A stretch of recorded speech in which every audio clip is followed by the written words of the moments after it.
वंदे मातरम विद्यार्थी मित्रों, wisdom international e learning school में आप सभी का हार्दिक स्वागत है। आज का हमारा विषय है हिंदी। कक्षा 7 विषय हिंदी, विषयांक डॉक्टर विक्रम साराभाई, भाग 2। इस पाठ का साहित्य प्रकार है जीवनी। विद्यार्थी मित्रों, आज हम इस पाठ के दूसरे भाग में है। अगले भाग में हमने इस पाठ के कुछ अंशों का अभ्यास किया था, जिसमें हमने देखा था कि सबसे पहले हमारे प्रसिद्ध वैज्ञानिक डॉक्टर विक्रम साराभाई, जो भारतीय अंतरिक्ष अनुसंधानकर्ता माने गए हैं, उनका संक्षिप्त जीवन परिचय प्राप्त किया। उसके बाद हमने इस पाठ के अभ्यास की शुरुआत की, जिसमें हमने देखा था कि विक्रम जब छोटे थे, केवल 2 वर्ष के बालक थे, उस समय उसे देखकर रविंद्रनाथ ठाकुर ने उस 2 वर्ष के बालक के बारे में एक भविष्यवाणी की थी।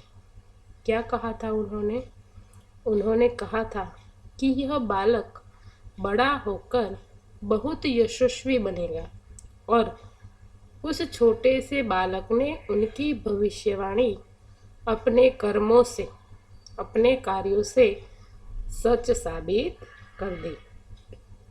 और वो बालक और कोई नहीं, लेकिन हमारे प्रसिद्ध वैज्ञानिक डॉक्टर विक्रम साराभाई थे।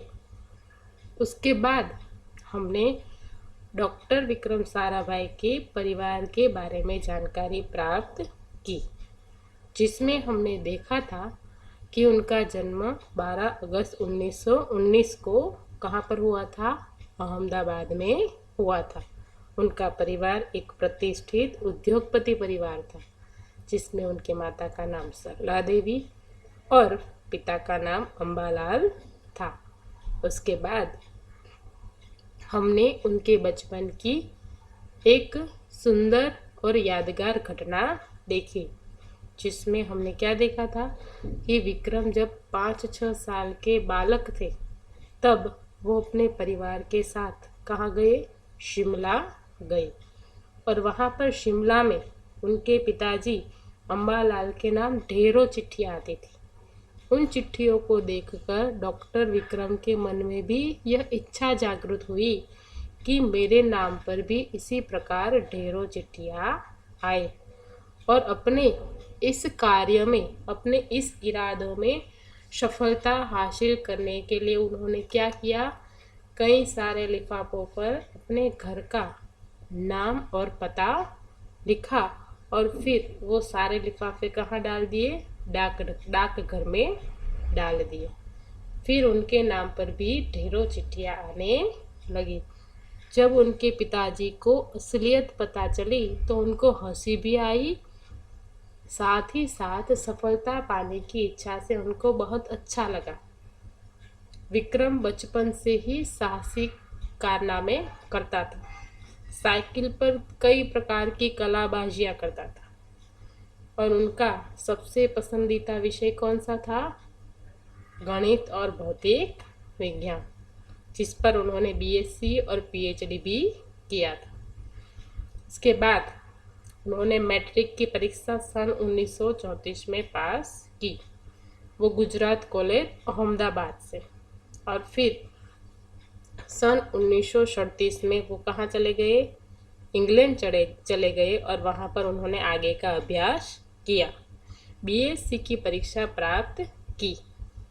फिर जैसे ही भारत में द्वितीय विश्व युद्ध की शुरुआत हुई कि वो भारत आ गए, और फिर सर सीवी रामन और डॉक्टर होमी भाभा के साथ मिलकर काम करने लगे। और भारत आकर उन्होंने मृणालिनी स्वामीनाथन से विवाह किया। तो विद्यार्थी मित्रों, हमने यहाँ तक पाठ का अभ्यास किया था। अब आगे उन्होंने अंतरिक्ष की गहराइयों से आने वाले रहस्यमयी कॉस्मिक किरणों पर अनुसंधान करके कैम्ब्रिज विश्वविद्यालय से सन 1947 में पीएचडी की उपाधि हासिल की। मतलब कि विक्रम साराभाई जब इंग्लैंड गए थे तब उन्होंने कैम्ब्रिज विश्वविद्यालय से सन 1947 में पीएचडी किया था। कौन से विषय पर?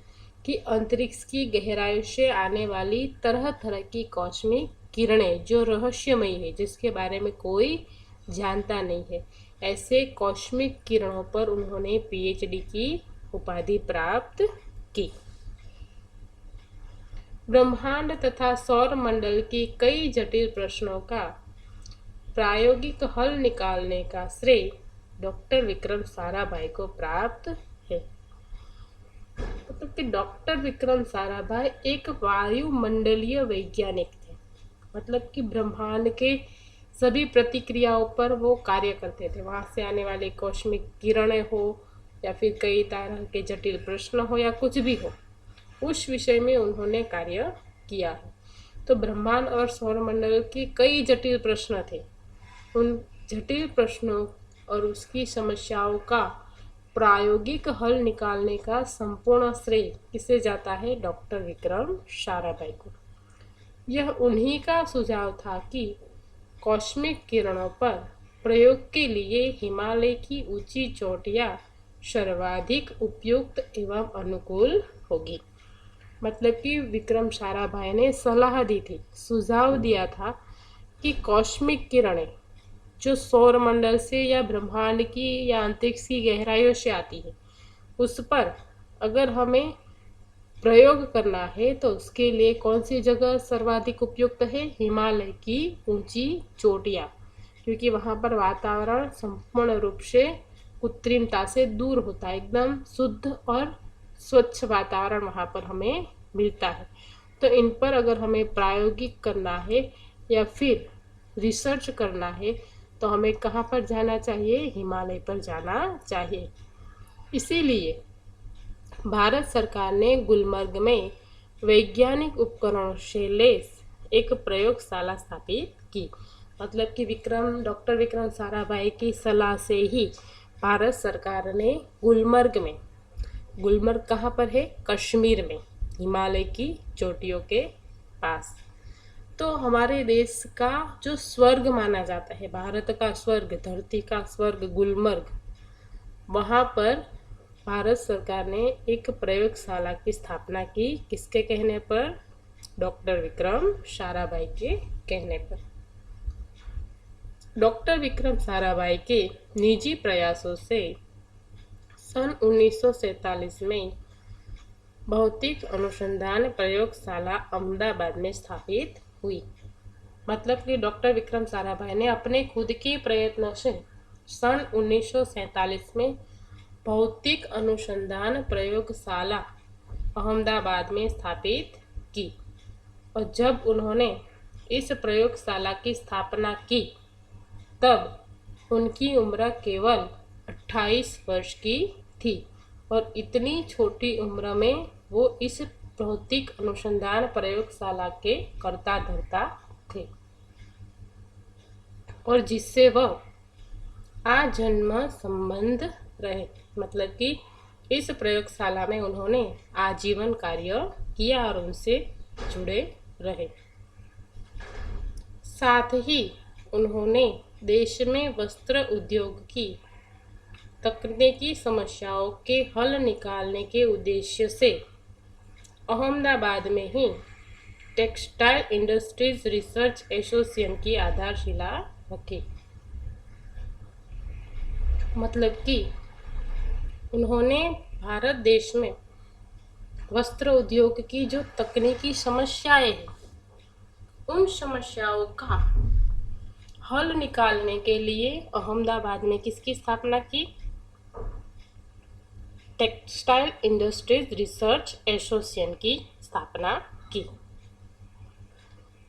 भौतिक अनुसंधान प्रयोगशाला डॉक्टर विक्रम साराभाई परमाणु शक्ति, अंतरिक्ष विकिरण, सूर्य, ग्रह, तारा, प्लाज्मा, भौतिकी और खगोल पर वह कार्य करते रहे।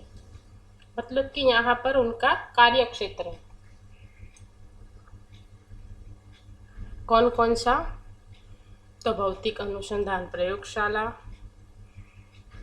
परमाणु शक्ति, अंतरिक्ष विकिरण, सूर्य, ग्रह, तारा, प्लाज्मा तथा भौतिक विज्ञान और खगोल शास्त्र। यह उनके कार्य के क्षेत्र थे जिन पर उन्होंने रिसर्च किया, अपना कार्य किया। सन 1961 में परमाणु ऊर्जा आयोग के सदस्य बनाए गए। मतलब कि उसके बाद उनको परमाणु ऊर्जा आयोग का क्या बनाया गया? सदस्य। डॉक्टर भाभा की मृत्यु के पश्चात परमाणु ऊर्जा संस्थानों का भार युवा वैज्ञानिक डॉक्टर विक्रम साराभाई के कंधों पर ही आ गया।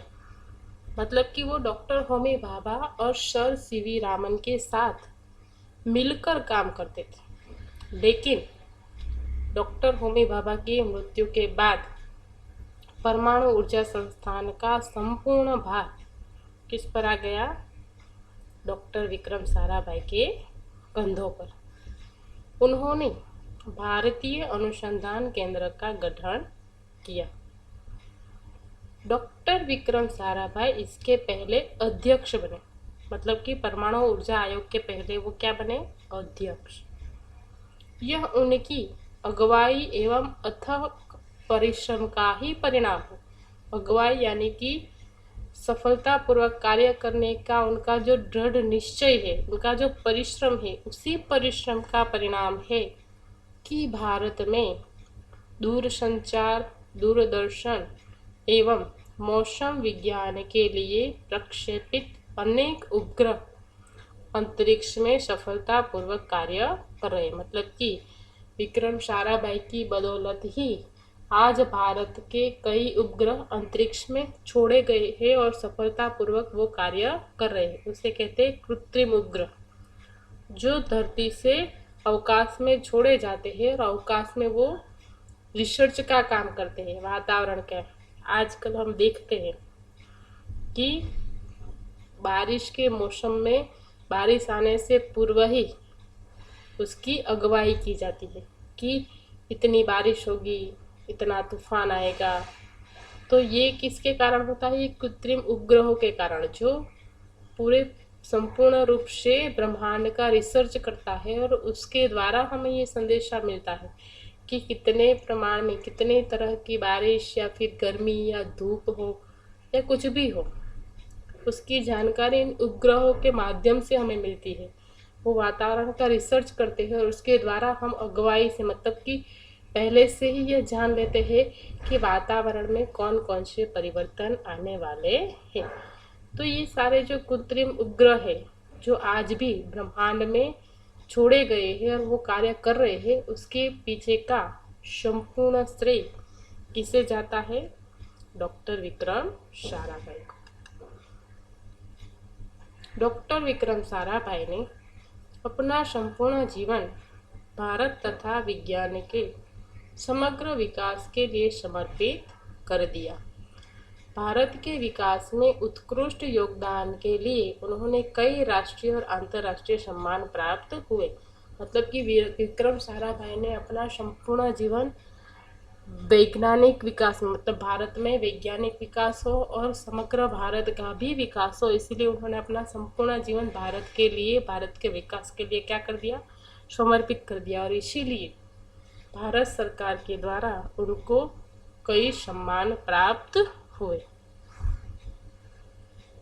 सन 1962 में उन्हें डॉक्टर शांति स्वरूप भटनागर पुरस्कार, सन 1966 में पद्म भूषण तथा सन 1972 में मरणोत्तर पद्म विभूषण जैसे अलंकारों से नवाजा गया। मतलब कि उनको कई पुरस्कार मिले, शांति स्वरूप भटनागर पुरस्कार, पद्म भूषण पुरस्कार और मरणोत्तर पद्म विभूषण जैसे पुरस्कारों से उनका सम्मान किया गया। निशस्त्रीकरण से संबंधित कई महत्वपूर्ण अंतर्राष्ट्रीय संस्थाओं में भी भारत के प्रतिनिधि रहे।